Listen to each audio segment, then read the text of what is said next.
Good morning. This is Len Rubino, and I've been bringing you videos on YouTube now. I've got about 20 out there, but I want to make this one special. I want to kind of just relax, sit back, and talk about what I know from my 12 years of being in business in the debt management business. And I have to give you some information that may be new to you, but it does explain why you're not getting anywhere, if you're not getting anywhere.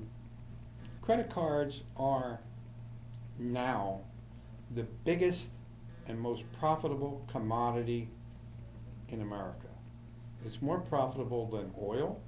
It's more profitable than pharmaceuticals because there's no product involved. The bank lends you $5,000 in a credit card and they want back $30,000 to pay it back. Now I'm going to say that again. The bank will lend you $5,000 and they want $30,000 to pay it back. Now, if you thought about that, you would never use a credit card. Here's the way the bank charges you. Let's say you have a credit card of $5,000 and you max it out. And let's say the APR is 20%. That means that the bank will charge you 20% of $5,000 or $1,000 per year interest on that credit card. However, the bank doesn't charge you on a yearly basis, it charges you on a monthly basis. So if you divide 12 months into the $1,000, it comes to $83.33. Now here's the sleight of hand. The bank doesn't call that interest. The bank calls that finance charge. The reason it doesn't call that interest is because there's such a thing called the usury law. And the usury law says you can't charge more than 29.99% interest. I'm going to show you where they're charging you 85 to 90% interest, okay? So you look at this and say, okay, here's the deal. How do they get away with that? Well, they get away with that because it's revolving credit. It's not an installment loan like your car or something else you might buy. So revolving credit says the bank has the autonomy to decide what the minimum amount they will accept on that card each month. They put it at 2%. So 2% of $5,000 is $100. $100 is the minimum payment. The finance charge is $83.33. The amount applied to the loan or the principal is only $16.67. Now the way you determine what your monthly interest rate on any one of your credit cards is, take the minimum payment, divide it into the finance charge. In this case, the minimum payment is $100, finance charge is $83.33, 100 into 83.33, it comes to 83.3% interest. Now I want you to think about that for 1 minute. 83.3% interest. What in the heck did you buy with that credit card that was worth 83.3% interest? Okay? If you're only paying off $16.67 on the principal, if you divide the $16.67 into the $5,000, it will take you 299 months. That's 24.9 years. So here's what's happening. You got the card, you felt real good about it, you went out and spent it on who the heck knows what, stuff, we used to call it stuff, and you're going to pay back, of that $5,000, 299 months or payments of $100 or less, which comes to about $29,000. Okay? So you borrowed $5,000, but it's a sliding scale, so it goes down, so I average it out to about $20,000. So you're going to pay about $5,000 in principal and approximately $25,000 in interest for approximately $30,000. Now, how do you feel about that? I'm going to tell you right now, Guido on the corner don't try to charge that kind of interest. You're going to look, you got to look at these credit cards as what they are. And what they really are, in effect, is the bank's way of charging you for the use of the card above and beyond what the country says they're allowed to charge you. Okay? So it's called the usury law, and the usury law says 29.9, but here you understand you're paying 83.3. So look at your credit cards, divide the minimum payment into the finance charge, and see what you're paying. Now I'll give you a shortcut for those people that can't count. Okay? Take your calculator out.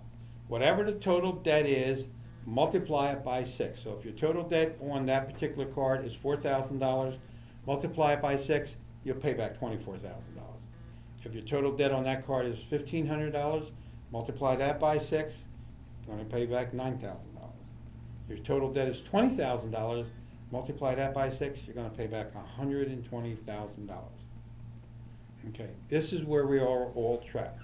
The only way to circumvent this is to do one of two things. One, pay off your entire balance every month. Pretty impossible for most people. Number two, look to cut your debt. Now, one of the first steps to financial freedom is to reduce or eliminate the negative flow of money. The negative flow of money is interest that you pay. Okay? So let's look at a system that will do that. First of all, bankruptcy will not do that.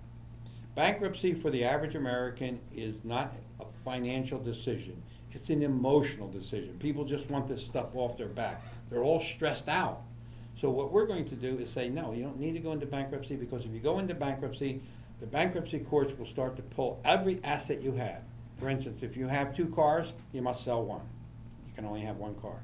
If you have 2 houses, 2 homes, you have a vacation home, you must sell that to pay off your debt. If you have stocks and bonds, you must cash them in to pay off your debt. So forget about bankruptcy. Here's what you need to do. Debt settlement is called. Debt settlement is where we as a company will negotiate with the credit card company to lower your principal. Not your interest rate, your principal. So if you owe a total debt of between 4 or 5 cards of $20,000 and you go into a debt settlement program, the first thing we're going to do is cut the debt in half. Cut it down to $10,000. Then we're going to take the $10,000 and spread it out over 3 to 5 years, and you pay that back with 0% interest. There is no better program in America today to get back on your feet. You need to be smart. You need to be able to get out from under that debt, because the real problem with debt is the stress. Having to open up your mail every day and see more bills than you can pay. Stress is arguing with your spouse over who bought what. Stress is what you want to get rid of besides the debt itself. Now, I'm going to just relax and tell you this right now. We have a program that will put it in. Everybody qualifies for it, as long as you have at least $5,000 in debt on credit cards. Or you can have some debt in there as far as unsecured bills, such as hospital bills or doctor bills. We can take them too. I'm going to give you a link that you can go to. It's www.phoenix-marketing.com/debt, DEPT. Okay? Go there, take a look at it. There's a free, no obligation consultation. All you got to do is fill out the simple form that tells us how to get a hold of you, and we'll take care of that problem for you. Think about it. If you owe, let's say, $20,000 right now, we're going to take away $10,000. Why is the bank going to do this? Because they can afford to. Why they want to do it with us? Because we've been doing it with them for 10 years. And the bank knows it's better for them to deal with one company or a few companies like ours who have thousands of clients than it is to deal with 1,000 different people with 1,000 different lawyers. Okay, and that's as simple as it make it. Matter of fact, the credit card companies love us because we probably get more money for them than collection agencies or any other form of chasing down the money. If you have problems sleeping, worrying about the bills, if you've got more bills than you can handle, if you just want to climb out from underneath credit card debt, go to www.phoenix-marketing.com/debt, and we'll take care of you. Thank you.